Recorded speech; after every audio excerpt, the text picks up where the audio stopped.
I'm going to start by saying that's 2 hours I want of my life back. Yeah, isn't it? I'm like angry that it took 2 hours. That's the second time I've watched it, so I'm due 4 hours.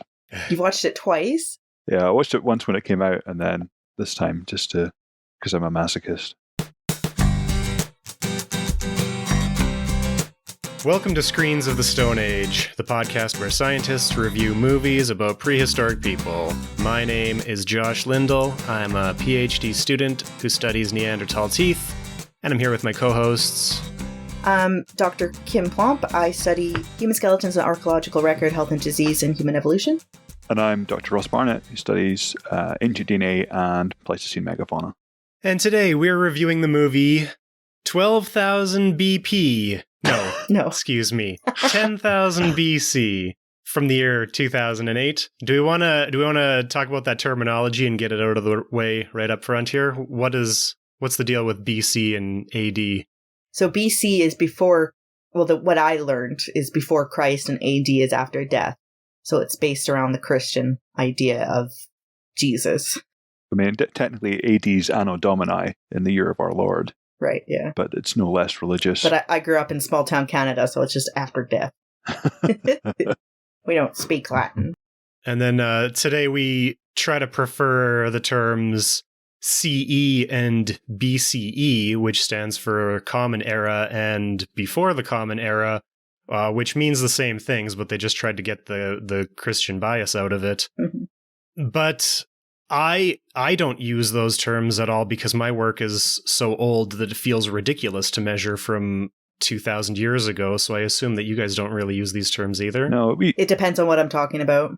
I think BP is probably a better, a more useful term. BP before present, which is used in radiocarbon studies, but is actually the present is going to be forever 1950 because that's the kind of cut-off point. For me, when I talk about archaeology, like my paper about Anglo-Saxons and Vikings, I use BC, BCE.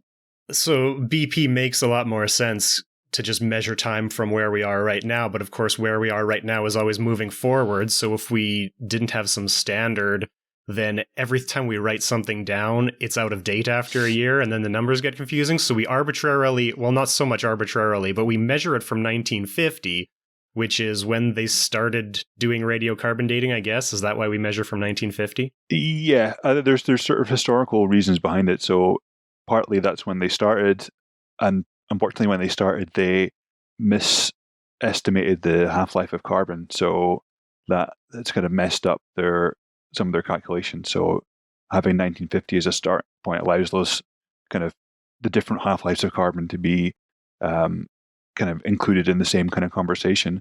But then also, I think because of hydrogen bomb testing, the kind of radioisotopes in the atmosphere are all messed up since about 1950 when H-bomb tests started. So for testing radiocarbon, anything after 1950 does not have a predictable slope of radiocarbon, whereas things before 1950 do. So that's kind of why it has to be there for the cutoff point. One of many, many ways that humans have messed things up. Mm-hmm. So our movie is set in the year 10,000 BC, which is 12,000 years before the present. Who wants to summarize this movie? Ross? No one. Nobody wants to summarize the movie this time. Ross has seen it twice, so I think he should summarize it. Oh, God. I mean, I can. So basically, it's set in 10,000 BC. You meet a tribe who have a silly name, who are getting ready for their manak hunt. And manak is just the silly way they call mammoths. So these guys are waiting for the mammoths. They've had hard times. They're starving. They live in a kind of tundra steppe environment. There's not very many of them.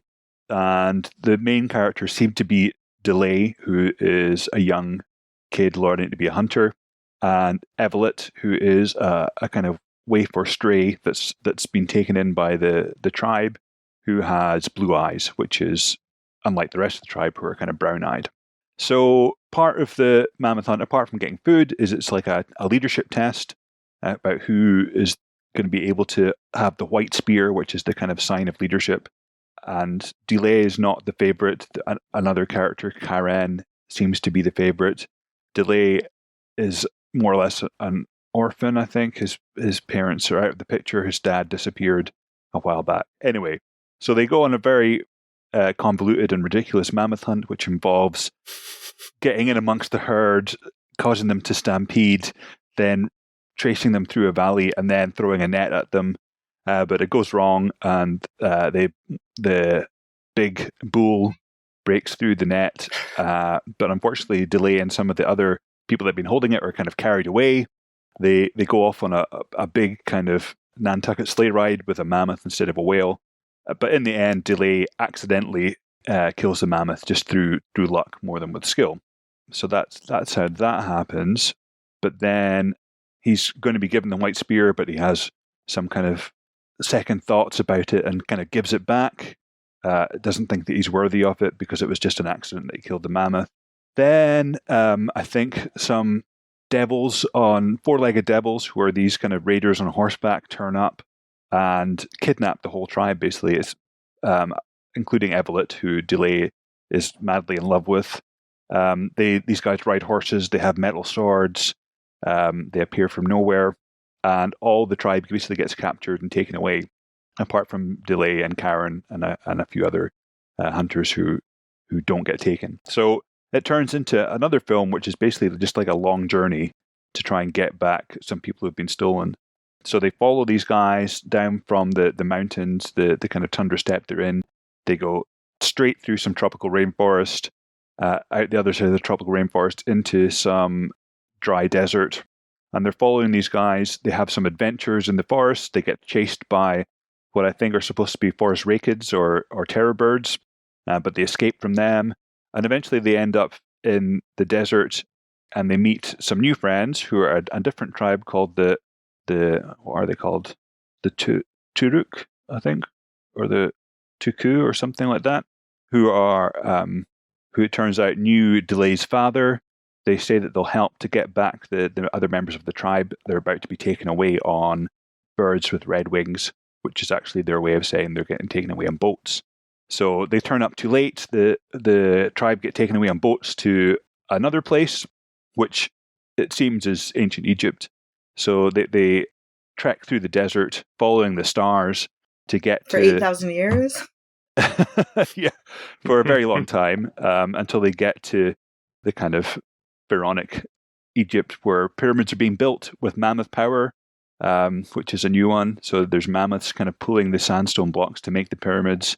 All the of Delay's tribe are being kind of roped into slave work to build the pyramids, and basically Delay and his friends hatch another plan to free the slaves, including their tribe's people, but particularly Evelyn, who he has the hots for. And they kind of use their friends. I can't remember what the name of their new friends are. This movie is full of random made-up names, and they all have arbitrary apostrophes in them for no reason. Yeah. Anyway, all their friends, they get together. They free some of the mammoths while they're trying to build the pyramids. They kind of stampede, and that gives enough of a distraction for them to free their tribesmates.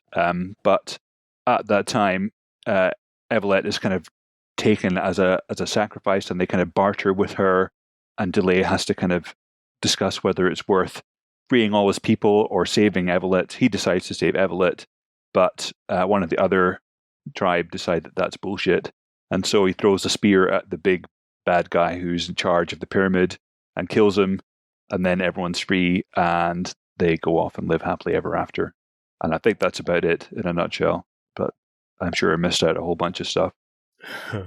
So, as always, we start off nitpicking the mistakes. We could probably do that for 3 hours for this movie. Sure. Let's jump in, I guess. Who wants to go first? Well, I feel like somebody watched Year One with Jack Black and was like, how can we make this more boring? Take out all the comedy. I'm pretty sure this movie was the movie that Year One was parodying, right? I think Year One came out after. But, if you're to remake Year One without all the comedy, that's still Year One. Yeah. Can I just jump in with some of the things that really pissed me off? Yes, please. Okay, so, right, starting at the beginning. So, here's what I got. It seems that these supposedly Paleolithic people, they live in a kind of patriarchal society with patriarchal gods. So they talk about kind of their male side of their male ancestors, and pretty much everything we know about Paleolithic religion, which is not much, suggests that that's not the case. That these Paleolithic people had female deities from the evidence of their material culture. So that's a bit weird. Evelett has blue eyes. We know from DNA studies that blue eyes don't really appear until the Mesolithic. So that's about, I guess, 8 or 7,000 BC, something like that. So that's a bit weird. I mean, it's possible that there could have been 1 or 2 people that had it. The mammoths, they looked cool that they were hunting, but I mean, that was just such a ridiculous hunting method that nobody goes through such a convoluted sort of series of steps to just get one mammoth. Yeah, it's just nonsense. And mammoths, by accident, it was just luck that they even got it. Yeah, absolutely. And one mammoth would feed maybe 10 people, not the whole tribe. So the idea that they're only just going after one mammoth was nuts. And they talk about him being the big bull, but mammoths, like elephants today, would have been a matriarchal society too. They're not led by bulls. Bulls are kicked out. Elephant herds and mammoth herds would have been, female-led by a matriarch. And the bulls are just too dangerous to live in groups. They kind of live on their own and kind of wander from herd to herd. So that was annoying. Mm-hmm. Also, it shows lots of them running. And elephants are famously not able to run. That just doesn't happen. They can move fast for sure. They could outrun a human, but at no point do their legs kind of more than one come off the ground at any one time. So that was annoying as well. And the mammoths themselves were sort of too big. They kind of went for a Lord of the Rings style elephant, just like enormously huge mammoth. Whereas mammoths were elephant size, which is big, but shoulder height to a tall human kind of thing. So that was annoying too. I'm going to have to skip through some because there's just so many, but they meet some terror birds in the rainforest, which is just next to their kind of tundra steppe, which is obviously complete nonsense in terms of bioregions. That just doesn't happen. But forest rakids... That's got to be the worst, the biggest anachronism, because, first of all, the biomes, you can see the snowy mountains from within the jungle. Yeah. And the terror birds, if I'm not mistaken, they're 2 million years ago in South America, right? Yeah. Yeah, that's it. I mean, there's this journey is very... They meet a whole bunch of things which God knows where they're supposed to be, but it's just a mishmash of things that look cool. So yeah, Josh is right. Terror birds probably went extinct about 2 million years ago in South America. I think they kind of ranged into North America too. They did used to think that they maybe made it into the Pleistocene, but they redated those bones and they're really old. So that's great. And it's really weird in that hunting scene. You've got these giant kind of flightless birds with big killer beaks chasing after these guys, and they don't hunt like animals hunt. They hunt like people might hunt. So predators give up very, very easily. It's just not worth spending a huge amount of energy to go after one small bit of food. I mean, this doesn't make any sense in terms of the economics of food use. They had them hunting similar to the raptors in Jurassic Park. Yeah. Which is, again... like a personal vendetta against them. Exactly. Makes them out to be smarter than they really are. And going back to the kind of biomes thing, I think when they get to the kind of desert area, having just got through the South American terror birds, in the desert area, it looks like there's Thompson gazelles and Egyptian vultures that they walk past. So kind of typically African species. So that's weird. And then we get onto the kind of meeting with the saber-tooth. So I didn't mention in the overview, but at one point Delay falls into a trap, which also has a saber-tooth in it. And the saber-tooth is clearly Smilodon based on the kind of proportions and the size of the teeth, which again is a purely North and South American genus. And it's a nice kind of render of a saber-tooth. It looks pretty cool. Things that are annoying is, again, it's too big. So Smilodon was, lion-sized, maybe even slightly smaller than a lion, but just more muscular. Whereas this thing is like the size of a bear. It's just absolutely enormous. I didn't like the kind of coloration they went for. So the kind of facial colorings are just obviously tiger-like. So it has a kind of rough and tiger stripe patterns on the face. But it has, interestingly, it has rosettes on the kind of main body, which is probably more likely. We know that Smilodon was a kind of woodland animal, so rosettes would have made more sense than to be plain coloured, something that would kind of blend in with dappled sunshine. So yeah, that was quite annoying. What else? When they're in the desert, they see mammoth skeletons, which I thought was kind of weird. But then, if they're using the mammoths as beasts of burden, then maybe it's not quite so bad. What else? Yeah, one thing that kind of irked me was, so this desert site where they're taken captive and where they're building the pyramids, which is clearly meant to be, I guess, pharaonic Cairo. They're building these pyramids using mammoths, which have come from, the nearest place would have been, Siberia probably. Why did they not just use local elephants, which are on their doorstep? I mean, what would be the point? If you're going to... I have a theory. I have a theory about this, but I think we'll come to that later. Yeah, that was, I think, all the main things that annoyed me. So I'm happy for someone else to step in and find other annoyances. Well, I'll step in that Cool, go Kim. The leader of the tribe, the main character, was the whitest guy and played by a white man. The female character, the blue eyes, played by a white female who naturally has brown eyes, so they gave her blue contacts.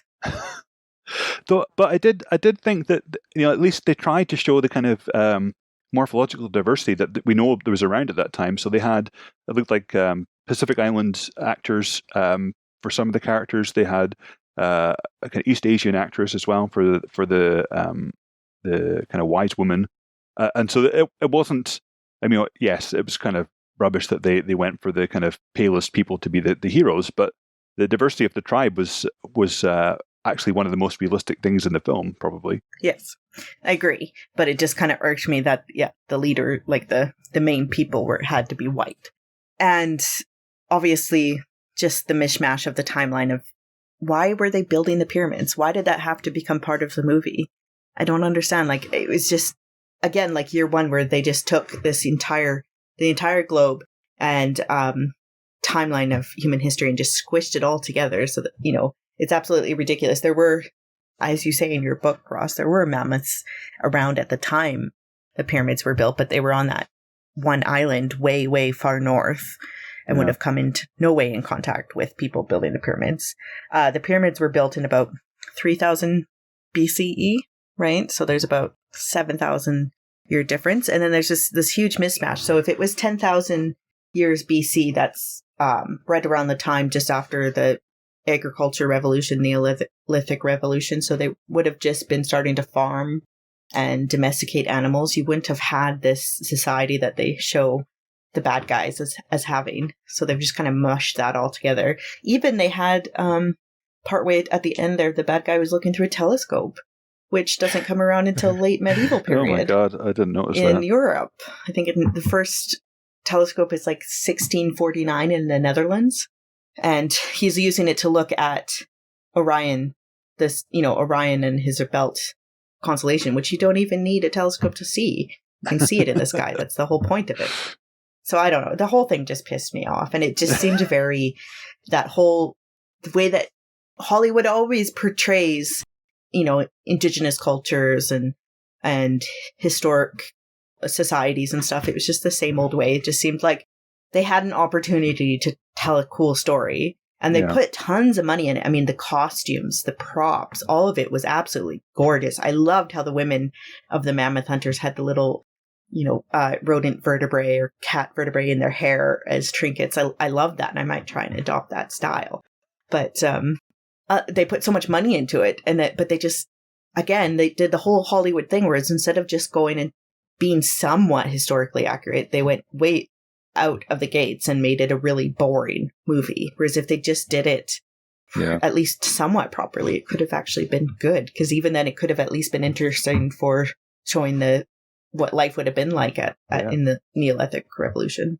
And we know from like the other films I've looked at, like the ones, the Iceman one, that a kind of factually realistic story can be actually quite compelling and good, even without a lot of money put into it. But it seems like they just can't resist the kind of pseudoscience, and so they kind of throw in references to Atlantis and Atlanteans, and they have, just they can't help but throw in some bullshit because they don't trust, I guess, maybe that the real story is interesting enough, which is sad. I mean, it reminded me a lot of the movie 300, right? So the story that the movie 300 is based on is an absolutely amazing historical story. And if they had just shot it in an accurate way, is one of the best stories told. But they didn't. They destroyed it. They made it this weird war movie. And I feel like they did the same thing about here. Is all about the war and the fighting, and it became ridiculous. And then style over substance. Yeah. And then when they finally did at the end, when Dela or whatever killed the god, who is, like the wizard behind the curtain, he was the whitest man ever. Right? And so it's just, I don't know. It was all terrible. So I'm going to say that all these things that seem ridiculous, these are all very internally consistent, and the director knew exactly what he was doing putting this all together. But we'll get to that later. I want to throw in some more. Those are bold words, Josh. Bold words. No, this movie makes perfect sense if you have read exactly the right stuff. Okay, if you're baked, maybe. Yeah. Okay, just throwing out a few more inaccuracies here. First of all, they don't know what horses are. They call them four-legged demons. But as we've talked about in other episodes, horses would have been one of the main things that people hunted in the Ice Age. So there's no way they didn't know what horses were, right? Like they would have to know what horses were. It depends where they. Well, anywhere I guess there would have been horses. I mean, you've got zebras in the Africas. You've got Chavarsky wild horses in Eurasia. You've got North American horses and Hyperion in North and South America. So unless we know it wasn't in Australia where they don't have horses, or island Southeast Asia, places like that. So yeah, somewhere where they could walk to Egypt, right? Yeah.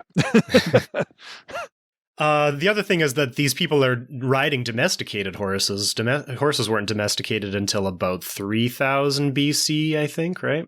Yeah, it's really late for horses, one of the last animals. Well, it aligns with the building of the pyramids, but not mammoth hunters. There's a lot of people in this movie wearing blue fabrics, and blue is one of the rarer colors to find pigments of. There's not a lot of natural blue pigments, so you have things like woad or indigo, which would have been the earliest, but they really would have aligned with agriculture. And I mean, even just like woven fabric itself wouldn't have been a common thing at 10,000 BC, right? Yeah. No. I mean, the clothes are, as well. You've got these people living in a very frigid tundra environment, and they're wearing like some very fashionably dressed bits of fur, but have exposed legs, exposed chests. There's no way these guys wouldn't be hypothermic within about 20 minutes. Another thing to think about is the language. So unlike some other movies we've seen, and particularly Alpha, which we really liked, this movie just has the main characters speaking English. And we're supposed to assume this is their native language. But the way the movie tells us that this is their native language is to have them speak broken English in some strange accent, which is such a lazy choice to me. It's like, these people are primitive. They can't even speak English. And another thing is the narrator at some point is describing them... the narrator when they're chasing down the slavers through the mountains to talk about how the snow had covered their footprints. The narrator refers to snow as white rain. It seems crazy to me that people who live on the Mammoth Steppe wouldn't have their own word for snow. Yeah. No, that's what I mean, is it had that underlying Hollywood racism in it, right? Yeah. That colonial idea. All the way through. Here's one thing that is a really easy catch for laziness in Hollywood movies. There are spicy peppers and corn in this movie, which are both domesticated in Mexico. You mentioned in your description, but we didn't talk about it. There's a lot of metal in this movie. Presumably iron, I think, in most cases, but iron isn't really... I mean, we have the Iron Age, which is... I'm terrible with my ages. It's like 1,000, 2,000 BC. Yeah. Yeah. It depends on the area, but it's definitely not 10,000 BC. That's for Yeah. sure. And it's not having those swords like that either. Even when you do get to the Iron Age, it's not what we see them carrying. And then even the top of the pyramid was that entirely gold? The top of the pyramid that fell down? But I think that's actually kind of one of the more accurate bits, because the pyramids as we see them now are not like they were when they were first built. So I think according to sources, they had sort of smooth limestone outer covering, so they would have been kind of white. For 2000 BCE, true. not 10,000. But I think there is also literary sources which say that there was originally a kind of gold cap on one of the pyramids, but obviously stolen and melted down pretty soon. Mm-hmm. But in this movie, they first of all, they're still building the pyramid, but the gold cap is already on top. Feels like that would be a finishing touch. Yeah. And then they push it off the top of the pyramid, and it's a solid gold cap that's like meters thick. It wouldn't have been a solid gold cap, because that would be like most of the gold that exists on Earth to have that much gold in one place, right? Well, and far too heavy to get up there either. Yeah. So it would have been a veneer of gold on top of the pyramid, not a solid gold cap, right? Yeah. Whew. That was probably our biggest nitpick section. I can feel the anger. I mean, we're all just sitting here raging, aren't we? Really? Well, because it was boring too. That's the thing. If I had been entertained, then I'd be like, oh, they made some sacrifices for entertainment value. But it wasn't entertaining. It was so boring. It was like every single other Hollywood movie. It's just another one of those films where it's some people trying to find some other people going on a journey. I had a couple of questions for you here. First of all, how much can we fix of this movie by just renaming it 3000 BC?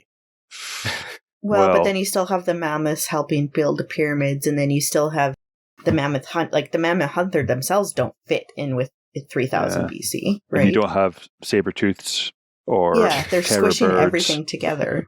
So we can't fix it at all. So that's not the problem. I think you already kind of answered the question about my theory of why there are mammoths building the pyramids. I think it's just because somebody found that little factoid really cool, that there were mammoths alive on Wrangel Island when the pyramids were being built. And they're like, oh, wouldn't it be cool if the mammoths built the pyramids and then turn that into the movie? That's what I thought too. Yeah. It does suggest to me that drugs were involved at some stage, though, if that's the well, the timelines and it. geography mean nothing to them, so they would have heard that tidbit and be like, well, let's use that. Here's another question I have for you, which I think you've already answered as well, which is that other movies, think about like Game of Thrones or Lord of the Rings, we don't care about accuracy in those movies, even though they're clearly historically inspired. Like they're invoking this imagery of our actual past, but they're not professing to actually be our past. They're just a fictional story using these elements.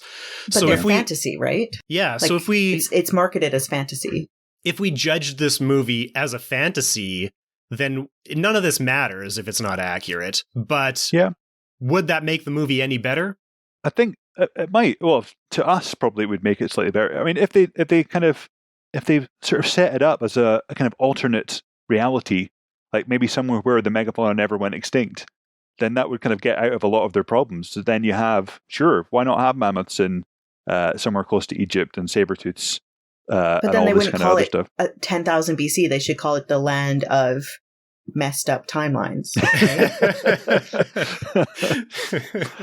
Catchy. I like it. I mean, even Game of Thrones, even their geography looks nothing like Earth, right? Yeah. Same with Lord of the Rings. It's a whole different world. Yeah. And so it's easier then to But accept then, the problem with fantasy is it has to be compelling and have a good human story to still has to be entertaining. Yeah. Yes. Whereas, if this was to be sold as a fantasy, people would just go, but it's boring. I can't buy it. Yeah, I agree. This movie is just a boring story. The guy is trying to rescue the girl, but they never established that they're in love. The movie just told us they're in love, and we're supposed to believe it. Well, and the idea that she's supposed to belong to him because the prophecy says that he's going to be the leader, and then he gets her. So it's again she's become this possession prize that belongs to him. Is his birthright to have her, right? And they don't have great chemistry either together, the actors. No. And then also, if we the Bechdel test is, I can't believe how many movies. As soon as I started to pay attention to it, it's insane how many movies don't pass it. I was watching with my roommate, and I asked her about the Bechdel test, but specifically for this part, I was going to mention anyway. Ross, I don't think you mentioned in your summary, this movie pulls a Deus Ex Machina at the end because Evelette actually dies. Oh, and then the shaman telepathically resurrects her, and she dies her own life. Yeah, and then immediately comes back to life. Like, what was the point of that? That doesn't add anything to the movie. But my question for my roommate was, does that count as passing the Bechdel test if the shaman is telepathically reviving the female lead? Well, the shaman was female. She's reviving her for the guy. So I guess maybe it would fail on that count as well. Yeah, I mean, it was about him being happy she was alive. It wasn't really about her life at all.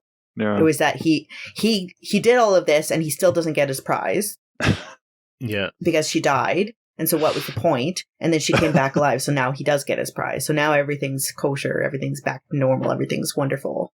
So let's talk the bigger picture of this movie, because I think this movie is entirely internally consistent.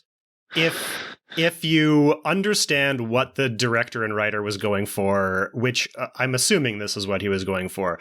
But so the writer and director of this movie was Roland Emmerich, who's best known for sci-fi and pseudo-archaeology movies like Independence Day. Stargate is a big one. He also did 2012, which is about the quote-unquote Mayan prophecy. So he's really into the ancient alien stuff.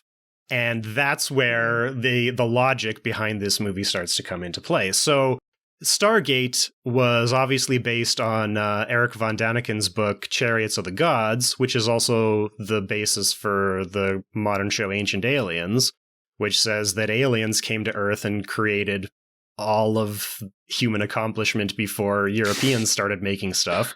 This movie, I'm pretty sure, is inspired by Graham Hancock's book, Fingerprints of the Gods, from the mid-90s, I think, which tells a different sort of pseudo-archaeology story that doesn't invoke aliens, but invokes what we call hyperdiffusionist theories. You guys familiar with Graham Hancock? I don't think we've talked about him specifically on this podcast. Sadly, yes. No, I don't like fantasy stuff, really. So no, Graham Hancock is not a sci-fi. He's a pseudo-archaeology. He's the real archaeologist. I do not like that either. He's the guy telling you what the real archaeologists are trying to hide from you for some reason. All right, okay.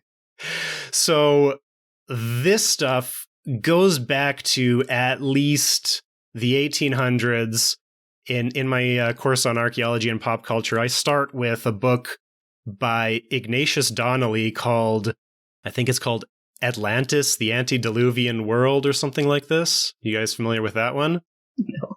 This is where we get into the modern myth of Atlantis, which I don't know if we've talked about before, but what do we know about Atlantis? I used to be really into, when I was young, Edgar Cayce and his hypothesis about Atlantis. What's that? It's probably related.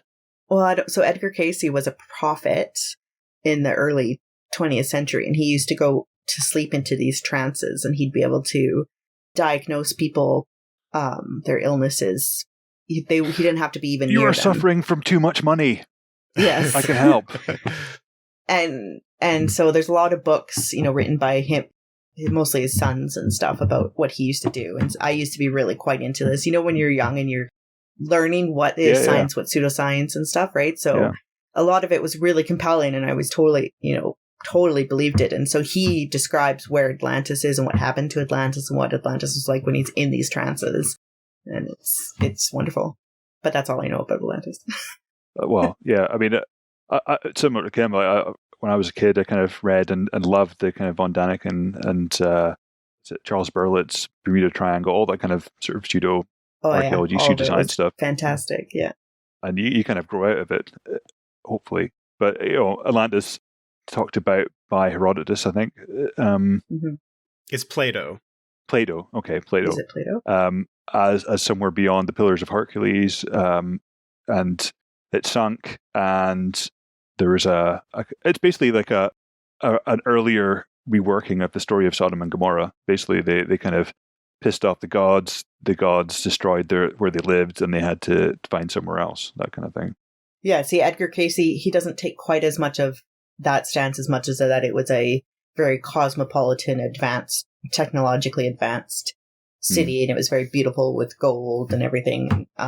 It would be like Alexandria at the time of Cleopatra, and then it got sunk, and just that we could go find it if we followed his directions. But people have looked and they haven't found it. They found where he said it was. They found columns, so it was pretty exciting when they found that. But it's just columns from something else. So yeah.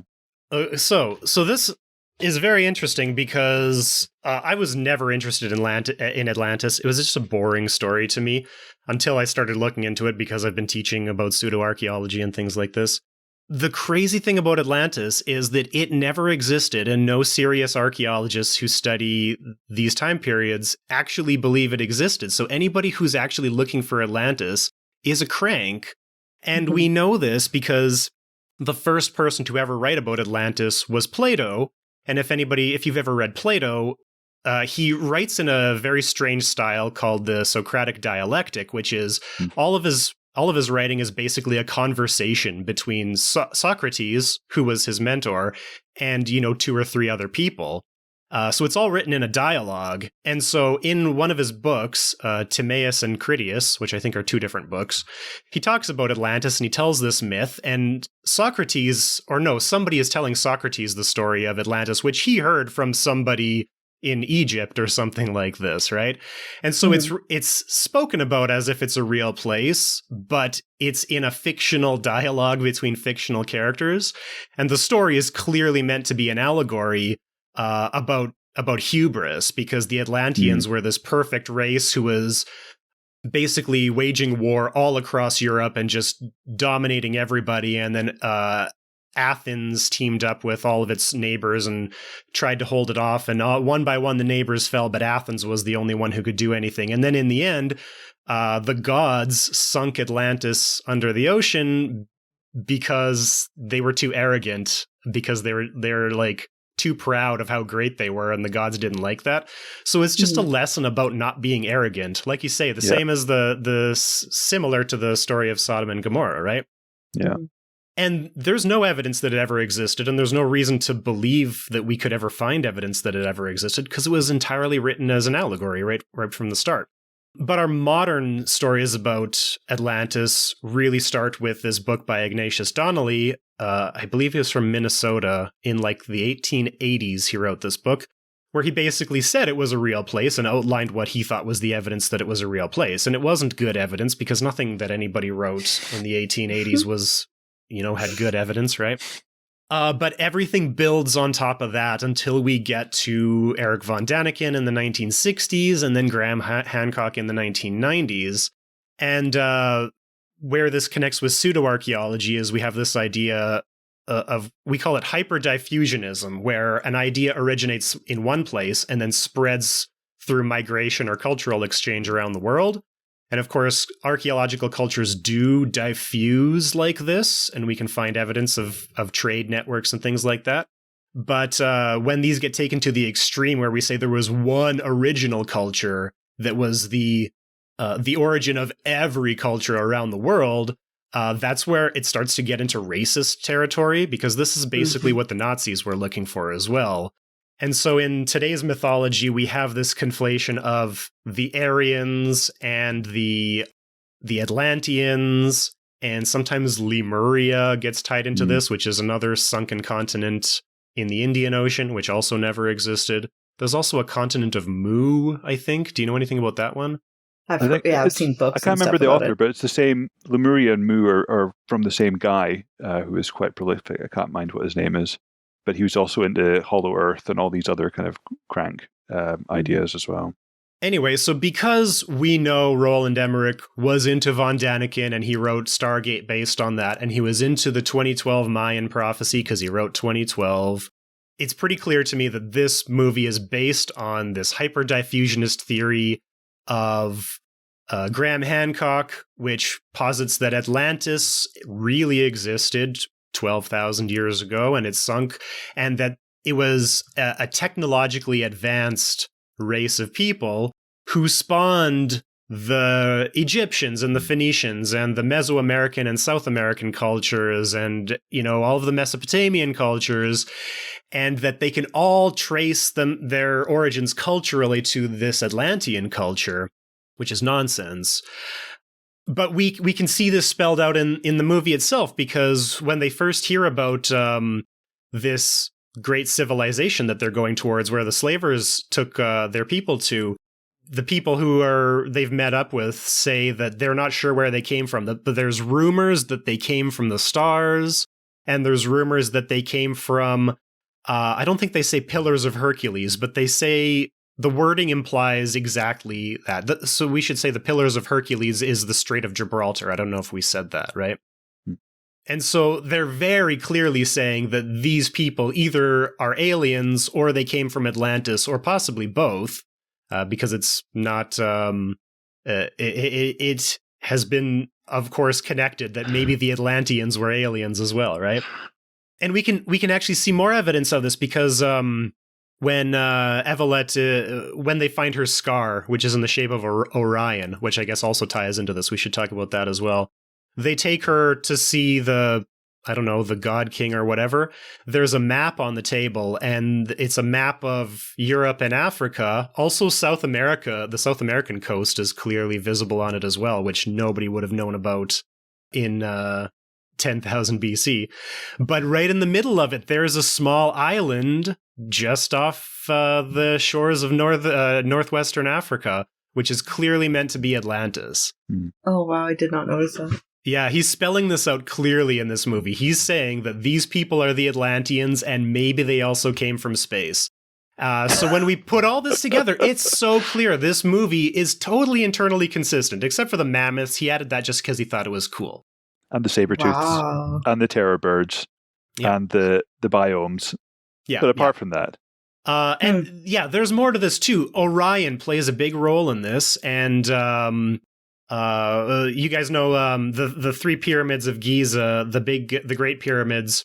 There's a fringe theory that says they're aligned exactly like the stars in the belt of Orion, right? Yeah. Which that's on Ancient Aliens, right? Of course, yeah, that's one of the Ancient Aliens things.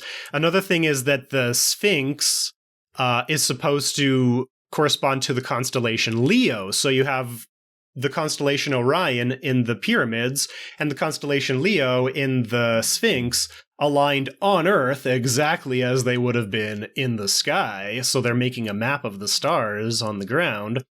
Did you notice they were building the Sphinx there and it had a lion face, not a human face? Yeah, I did notice that. That's also a fringe theory. Of course, there's this theory that the Sphinx is much, much older than it is claimed to be. One of these pseudo-archaeology theories. And that's because it's carved out of a single piece of limestone, like it was carved in situ out of the limestone that was present at the site, right? Yeah. But the body of it is very heavily weathered, and the head is less weathered, even though the body has been buried for thousands of years and the head has been largely exposed. And so there are some... Go ahead. I've been talking a lot. No, it's just, I've heard of that as well. And I remember, like, as a teenager watching some kind of crappy documentary about it, and it just never made any sense to me. I mean, obviously this has been an enormous piece of sandstone that's been there since, forever. Obviously it's going to be weathered. What makes more sense to me, rather than aliens or Atlanteans, is that the people who saw it said, oh, that looks a bit like a lion. That looks a bit like what we imagine a sphinx would be. Most of it is like... natural formation, and we'll just put in the bits to make it look like a sphinx should. I mean, that's the kind of way that I would explain it. I wouldn't call in aliens or hyperdiffusionist models of Atlanteans. It's just that these guys took advantage of what they were already seeing there and just improved upon it. And that's why you can still see the weathering from when it was a giant sandstone boulder just sitting in a desert. Well, if you were a pseudo-archaeologist, you would say that, in fact, the Sphinx is much older than they say it is because it would have taken longer for it to weather like that. So it's actually 12,000 years old. which aligns perfectly with this movie. But also, the reason the head isn't weathered as much is because it was originally carved as a lion, and then over time it got buried, and the lion head was damaged, but it was still exposed, and they then later recarved that lion head into a human head, which is why the Sphinx has such a small head for its body, right? Hmm. And I'm not an Egyptologist, so I can't really refute these claims, but I mean, when you have an entire body of archaeologists who have done all kinds of work putting together context, like you have geology and you have historical records because Egypt was a literate society and they wrote stuff down. All of archaeology says one thing, and then a couple of journalists or hotel owners or whatever these, I wouldn't call them journalists. No, they're just entertainers. Yeah. You know, they can come along and come up with an idea, and then we're wrong because we're not open-minded enough to entertain these ideas. And that's what really gets my goat, is that when the Discovery Channel and Nature and History, they show these shows as if they're reputable. Yeah. You know, so people watching will think that they have just as much, you know, that their ideas have just as much support or relevancy as the archaeology and the actual history. And that just, you know, put it on the Sci-Fi Channel, fine. It's a lot of people find it entertaining, and that's perfectly fine. But don't put it on Discovery Channel. Maybe Hallmark would be a good home for it. Yeah. The Hallmark Channel with the Christmas movies. The worst is when you go on a date with somebody and, you know, that you dating online, so everything ticks a box, like it all seems fine, you're talking to people, but then you sit down and then you start talking, and then you find out that they believe in this stuff. And not only do they believe in this stuff, but they would think that they think change your mind about it. That's the longest dinner dates ever. Check, please. Yeah. So have I convinced you? Roland Emmerich had a vision and he knew exactly what he was doing, and this is all internally consistent. It tells exactly the story he wants to tell. To be honest, it makes more sense now, right? Yes. I'm still not entertaining though. No, and internally consistent only in some parts. Yeah, the parts that you wanted it to be. The rest of it is still fucking nuts. So it's internally consistent apart from all the bits that aren't. I think is probably the best way to say it. When it first started and you were seeing and I saw all the bones and stuff, it's probably the bones that got me. I was really excited about it all. And then I was like, why haven't I watched this before? Like, it's insane that I haven't seen this before. And then I got to watch it. I'm like, oh, I see. What do you think about some small things? Like, he's got this special spear with 4 lumbar vertebrae on it, which it's clearly meant to be symbolic and not necessarily functional, but it just feels like they could have carved something cool. Why they just stick 4 vertebrae on a stick, you know? Yeah, it's lame. I mean, it was just, again, it kind of ties into the making them look primitive. Like, these guys aren't smart enough to have art. They've just got some cool looking bones and stuck it on. I mean, well, I liked it, but I liked the cool looking bones, so. Yeah, sorry, Kim. But one thing we know about the Paleolithic, these guys were amazing artists, and they decorated everything, even functional things like spear throwers and stuff like that. They made beautiful through their artwork, and they were accomplished and amazing. So why they couldn't have? Yeah, I mean, it doesn't. And also, why did it have to be a spear? Why could they not have had a kind of carving that kind of conferred some kind of power or leadership, like they did in is it Iceman, the one that's based on Otzi's life that we watched with the kind of obsidian mirror? That's much more accurate. You know, we can't finish this podcast without mentioning that all of the main the main tribe wear dreadlocks, right? How does this relate to all of the other things we've said, that they just seem to be trying to lazily make them look primitive? Yeah, it's the racist Hollywood idea of what is quote unquote primitive and what's, Well, one thing I did like is that one of the guys in it is the guy from Plebs, the guy that gets killed off in Plebs. That's right, yeah. And he's in Game of Thrones as well. Is he? Yeah, yeah. Oh, that must be why he got killed off at Plebs. Sorry to wreck it for anybody watching Plebs right now, but I was pretty disappointed when he died. I don't even know what Plebs is. Plebs, it's a British comedy about plebs in Rome. Some of the guys from the In-Betweeners as well, which is another great British series. Mm-hmm. Yeah, it's that same type of humor. At least with the hairstyles they went for, they included kind of adornments as well, like Kim was saying earlier, with the kind of vertebra in there as well. And I think some of them actually had what looked like kind of ringlets around some of their ringlets. Looked like they maybe were even made of metal. I don't know.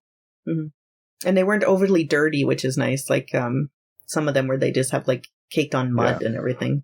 Yeah. We know that personal adornment was a big deal all through prehistory.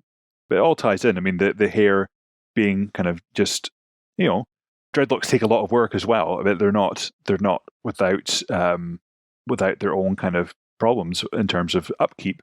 But it did seem lazy, and also with the clothes as well. And when you look at, I guess, the diversity of societies, hunter-gatherer societies and agricultural societies, hair is a very important thing, and there's this people spend hours and hours making it look nice according to their kind of cultural mores. Yeah, it's very culturally symbolic.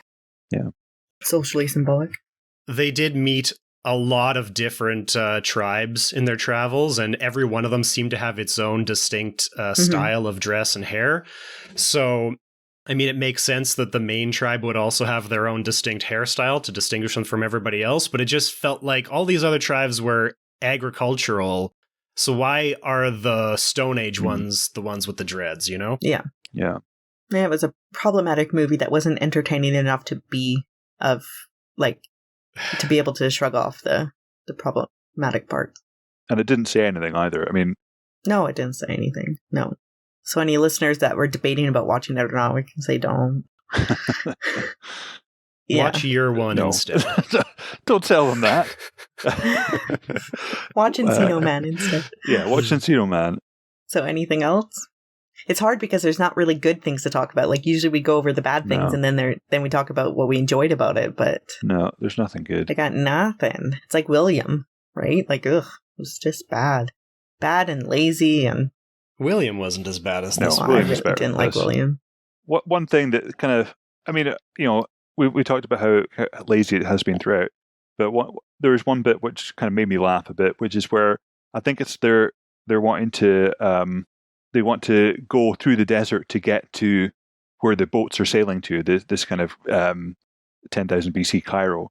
And one of the characters says, no one has ever returned. I mean, so then how do you know that you can actually get to Cairo through the desert then if no one's ever returned? Yeah. I mean, that doesn't make any sense. No. But also, it seems like they must have originated in Eurasia, right? They seem to be in the Mammoth Steppe, which we've talked about. So how did they get into sub-Saharan Africa without basically going through Cairo and then have to come back up from sub-Saharan Africa through the desert to Cairo? Well, maybe they went through a Stargate. I don't know. Yeah. So is this what's the worst movie we've watched? This one. I think so. Yeah, I'd say this is the worst movie we've watched. I think if I were to, I think I would watch William again over this one. I wouldn't enjoy it and I'd be angry about it, but I would. Yeah. It's getting hard to keep track of the best movie, but... No, it's still Encino Man. You think it's still Encino Man? Yeah. I think this one definitely wins for worst. Just don't watch it. And so our considered opinion is that this is not a film that anyone should watch. No.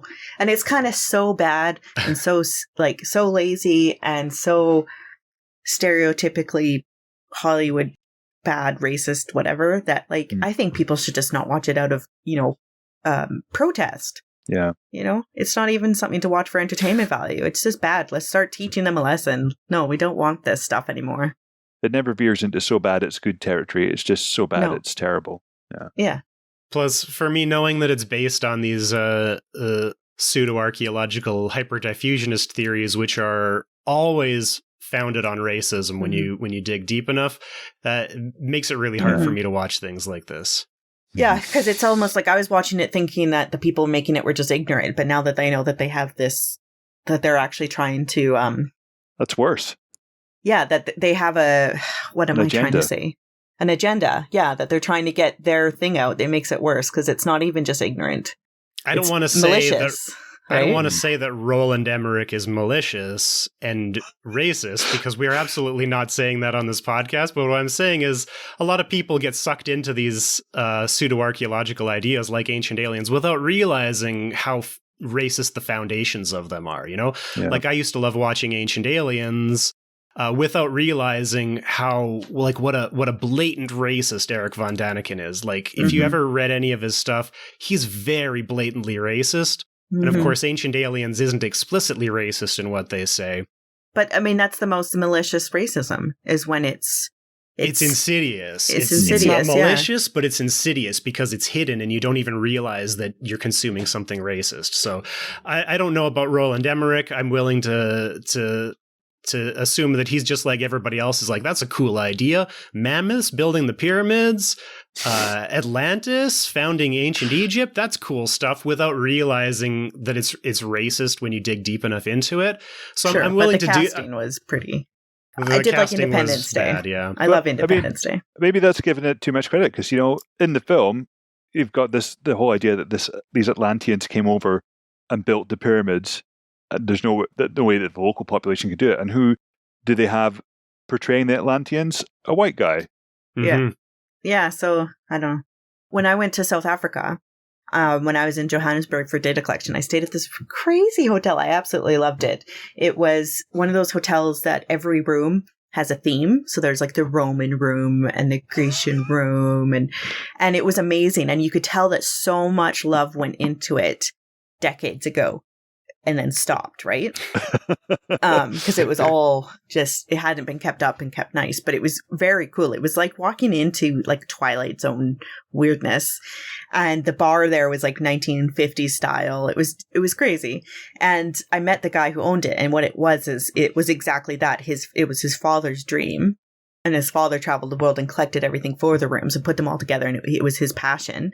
And his son is now a clinical psychologist who's inherited this hotel that he does not want. And so now it's just work for him, and he's not being able to do his passion. And so, like he says, he's like, I've let, it's gone to ruins because it was my father's love, and I'm trying to keep it going because I feel that I need to, because it was his passion, but, I'm just not interested in it, and blah, blah, blah, right? It was a good place to stay. It was very interesting. But when I got there and I was talking to the guy, and he found out I was an archaeologist, he was like, oh, it's, such bad timing because the guys from Ancient Aliens were just here. They're filming in Johannesburg, and they were all just here. And it would have been so good if you had been here at the same time. You could have met them. And I'm like, it's a really good thing that I wasn't here at the same time. I'm like, I have no interest in meeting this man. And if I did, it would at no way be civil. Yeah. But I missed them by, I guess, like an afternoon. They were like, their vans had been packed up and left. I don't know what I would have done if I'd walked into this weird, crazy hotel, into this weird 1950s bar, and that guy with the hair was sitting there. I just would have been like, oh my God, I'm like, did I accidentally take acid and I'm still like sitting at the airport or something? Ugh. Yeah, it was crazy. As an archaeologist, you'd have to think, have I died and gone to archaeology hell? Is that what's archaeology happening? Hell, yeah. Yeah. Forever in a hotel foyer with ancient aliens. If you've been enjoying Screens of the Stone Age, get in touch with us. Follow us on Twitter at SOTSA_podcast and on Facebook at SOTSA podcast, or send us an email to screensofthestoneage@gmail.com. Screens of the Stone Age is supported by the Paleoanthropological Society of Canada. Find out more at pasc-scpa.ca.